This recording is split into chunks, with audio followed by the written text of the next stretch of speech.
আসসালামু আলাইকুম প্রিয় দর্শক, সবার কি অবস্থা? হাজির হয়ে গেলাম দীপ্ত টিভি নিবেদিত বকুলপুর সিজন 2 এর 527তম পর্বে কি ঘটতে চলছে তার অগ্রিম খবর নিয়ে।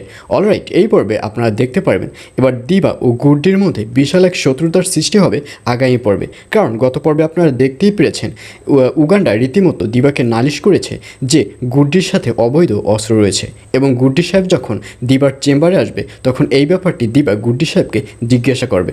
গুড্ডি সাহেবকে বলবে, আচ্ছা ভাইজান, আপনার কাছে নাকি অবৈধ অস্ত্র রয়েছে? আর এই কথা শুনে গুড্ডি সাহেব অবাক হয়ে যাবে। গুড্ডি সাহেব বলবে, এই কথা তোমাকে কে বলল? তখন দিবা বলবে, এই কথা আমাকে যেই বলেছে কিনা সেটা আমি আপনাকে বলতে পারবো না, কারণ আমি খুব ভালো করেই জানি আমি যদি তার নাম বলি তাহলে আপনি গিয়ে তার ক্ষতি করবেন। আর এই কথা শুনে গুড্ডি সাহেব বলবে, না এরকম কিছুই না, তুমি আগে তার নামটি আমাকে বলো। তখন দিবা বলবে, আসলে এখানে নাম তো বড় কথা না, আপনি সত্যি কথা বলেন, আপনার সাথে কি আসলেই অবৈধ কোনো অস্ত্র রয়েছে? আর এই কথা শুনে গুড্ডি সাহেব বলবে, তোমার কি মনে হচ্ছে আমার কাছে কি অবৈধ অস্ত্র থাকতে পারে? আর এই কথা শুনে দিবা বলবে, আমি আপনার কাছে অর্থাৎ আপনার সাথে তর্ক করতে চাই না।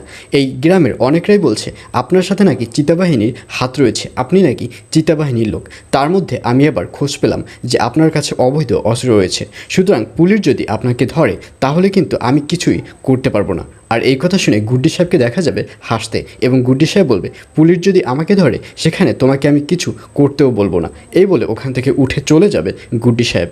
আর অন্যদিকে রুহিকে দেখা যাবে রুহি মনমরা হয়ে বসে থাকবে, এবং রুহি মনে মনে ভাববে উগান্ডাকে ফিরিয়ে দিয়ে রুহি কাজটা মোটেও ঠিক করেনি। সে কেন অন্যের কথা শুনে উগান্ডাকে ফিরিয়ে দিল?